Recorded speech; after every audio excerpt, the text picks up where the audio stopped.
I've got James Scott here, the founder and producer of the Texas Veggie Fair. And this is what, year 4? This is our fifth year, actually. Oh, 5th year. Wow, it has grown just exponentially. And, you know, James has done such an amazing job. He's got a great team of volunteers as well. And I really kind of wanted to give him a chance to explain why this started, you know, what was the impetus, and, you know, what is in the future. Well, the Texas Veggie Fair started essentially when I, after working on my blog with DallasVegan.com and doing events around town, I realized that there was a pretty sizable vegetarian community that seemed really active and interested in going out and doing things. So I just thought that it would be good to have some kind of big get-together where people could come together and go to a festival type environment and have whatever kind of foods that they wanted to, without having to worry about if it's all the animal products and things like that you would see at a typical fair. Right. So that was essentially the start. Okay, so you know, and then also being able to share the message of compassion and, you know, leading a clean lifestyle that's not going to hurt the environment or our bodies, or, you know, just leave that trail of misery along the way. So where do you see this going from here? Because it has just like blown up. I'm just so excited. Yeah, for sure. And that's definitely part of it. Was, you know, after I realized that it would be fun just to get people together, that it would be a shame not to use that as an educational opportunity to let people know about how plant-based lifestyle can affect your health and the environment and obviously animals. And so yeah, that's really what the goal is now, is for an educational opportunity. So, you know, really in the future, you know, whatever we can do to help, you know, grow that message and, you know, just make sure that people are welcomed and interested and, you know, learn more in sort of a, I guess, a non-threatening way, just to get people to come and do that. You know, whatever we can keep doing to get more people to listen, then that's definitely our goal. Fantastic. So if people want to reach you, how would they get in contact with you? You can email me at james@texasveggiefair.com. Okay, very cool. All right, well, thank you so much. Absolutely. And look forward to seeing more of this wonderful event just continue to grow and flourish, and just so excited for everything that you've done. Thank you very much. Thank you.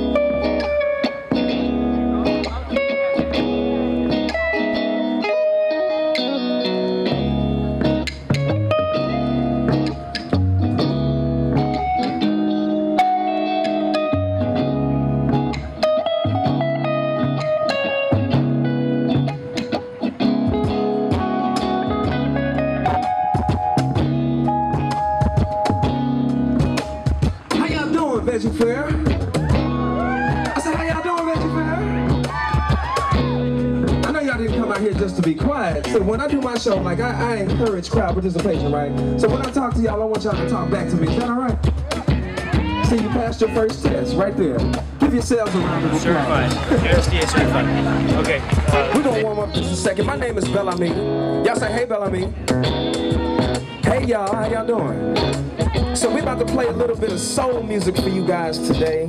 A little bit of rock in there too, because we like to get down and funky every now and then. But I hope you enjoy what you hear. If you do take pictures or anything, make sure you tag me on Instagram. I'm at Bellamy, BELAMI_music.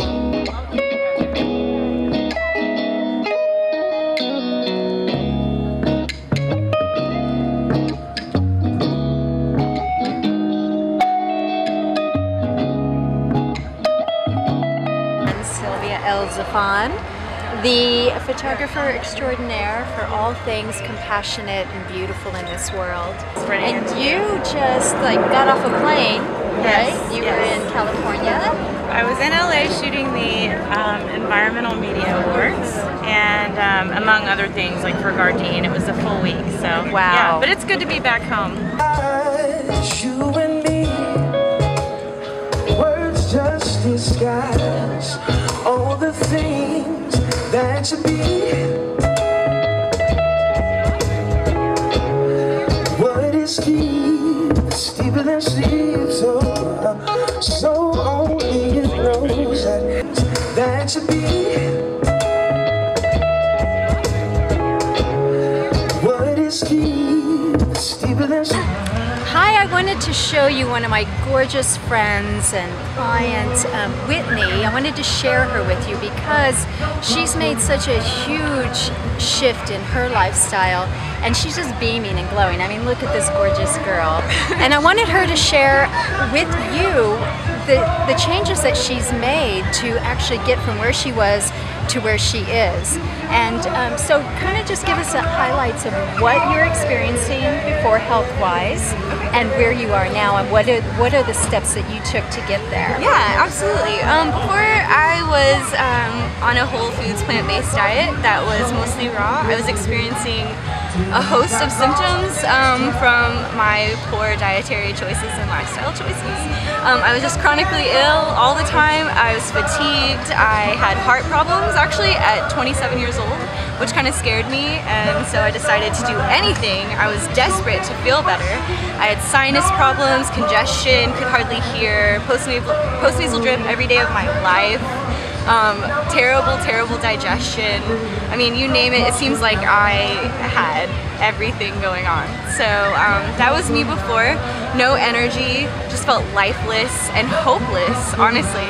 And now that I've changed, I mean, I guess I started with juicing. That was the first thing that I did. I traded my coffee habit, which was like all day, every single day, to juicing. That was the first thing that broke my habit. And then I started reading a lot. I started reading a lot of books. I talked to Karen.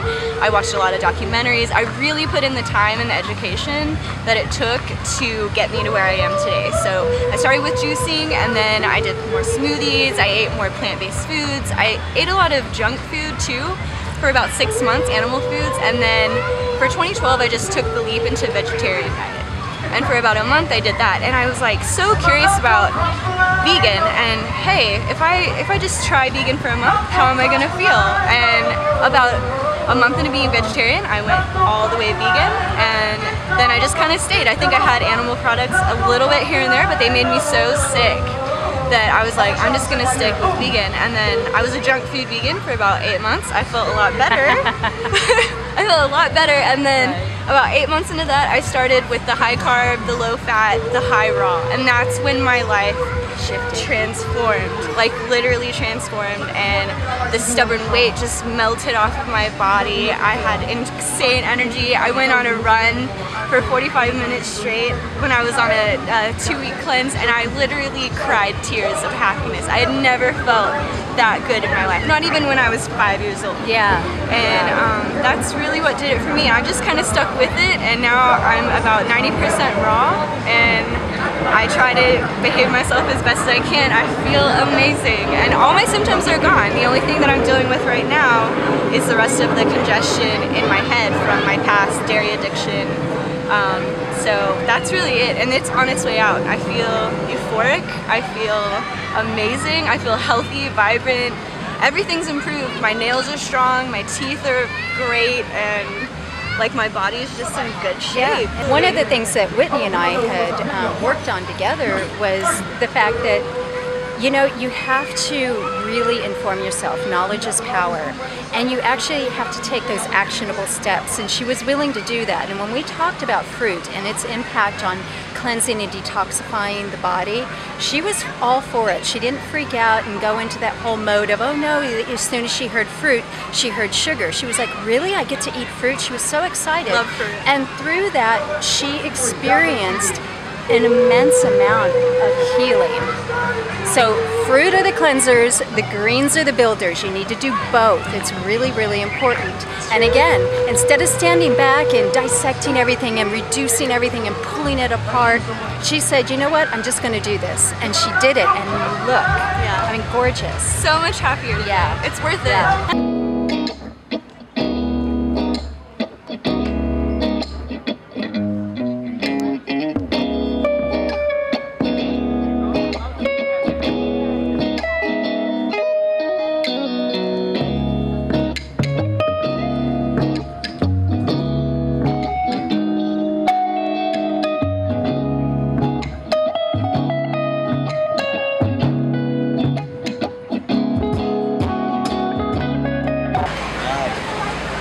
This is my friend Rhino. Hi, I'm Rhino. How are you? This is friend Chicken. This chicken. Don't forget chicken. That's chicken. You want to say hi, chicken? Say hi, chicken. Hey, wait, give him a high wing. You give me a high five. High five. Now give him a high wing. High wing. Push your arm like this.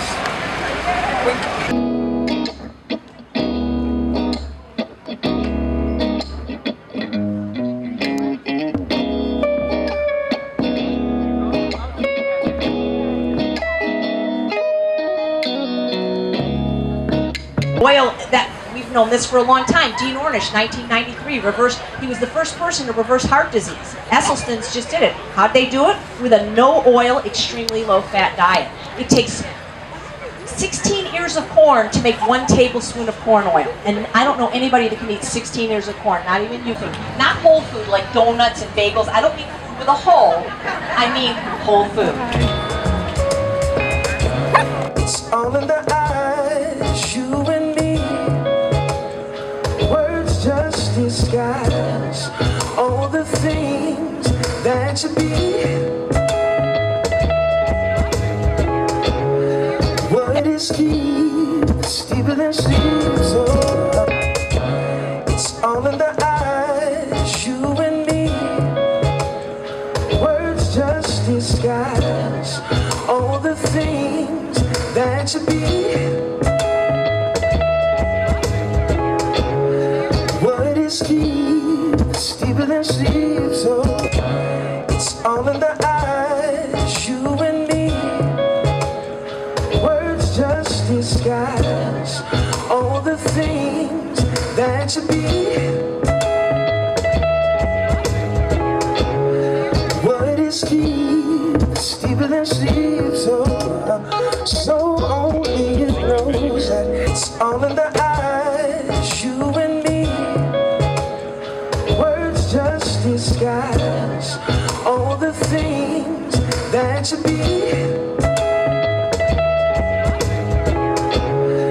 What is deep, deeper than sleep, so only it knows that this kind of. Okay, so I found my buddy John Mercer, who is the executive chef of Whole Foods Park Lane in Dallas, Texas. And he's pretty awesome because he too has had an amazing health transformation by adopting a whole food plant-based diet. And I really just wanted him to share his story with you. About 5 years ago, I was kind of the typical story, very, very large. Not quite where I want to be yet, but I was well over 300 pounds, and you know, family history, kind of the classic things we all hear about. Not enough time to fix it with like normal dieting, so I went and jumped straight into a Whole Foods plant-based like day one. I quite did a binge one day before, and then the next day it was straight to Casa de Luz in Austin for a big old crazy cleansing meal, and I never went back. And you know, it's been about 100 pounds or so, which isn't the only thing that matters, but you know, blood pressure went down, and it took off blood pressure medicines and did nothing but eat. And my biggest part is I do cook for a living, and I always did like making vegetables more than I did anything else, because a lot of restaurants tend to forget that the vegetables and side dishes are just as important as their big piece of meat. And so just playing with vegetables in a whole different way is what this let me get to do. And I'm about to go do a demo, and there's going to be some very interesting vegetable manipulation. It's some little silly term I've been talking about lately.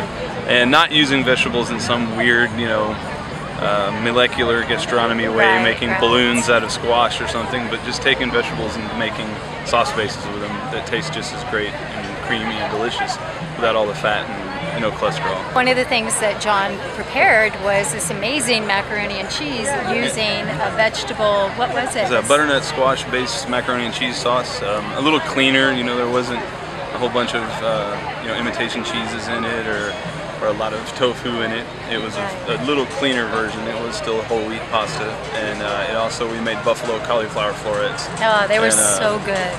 It's spicy and tasty stuff. Yeah, yeah, awesome. Well, John's amazing. If you ever get a chance to swing by Whole Foods Park Lane and he's giving a cooking demo, you definitely need to spend some time there, because he'll show you how to make it really easy and flavorful. And don't you find too that when you work with vegetables, your whole, you know, me being a chef as well, working with plants just really ups the ante in your creativity. And I mean, the most difficult thing for me in the entire change was salt, and it's still a problem. Because I mean, when you go to culinary school, they teach you salt at every stage of food. Right. And then by the time I've made you a simple tomato sauce from the beginning to the end, it gets to your table, I could kill you with one spoonful. And I don't think anybody wants to do that. So the salt is probably the #1 thing that I always talk to people about is breaking yourself from salt. It takes a good month to make your taste buds come away from like that addiction to salt, and it's still hard for me. I mean, there's certain things. But you can do things like more celery, citruses, vinegars, things like that. You know, but it's still one of those things. Sometimes when you eat something, you're like, you know, I missed some little bit of salt on there. You know. But a little bit's okay. Yeah. Thank you very much. Anyway, thank you so much. John's awesome, so come and check him out. It's all in the eyes, you and me.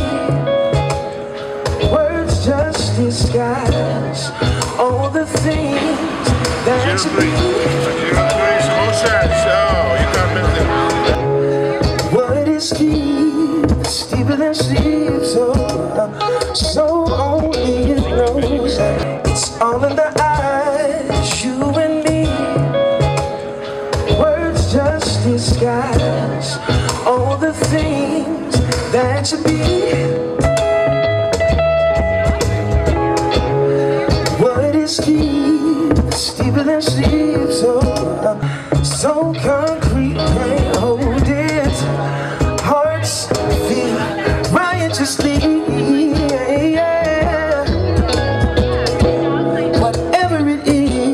I know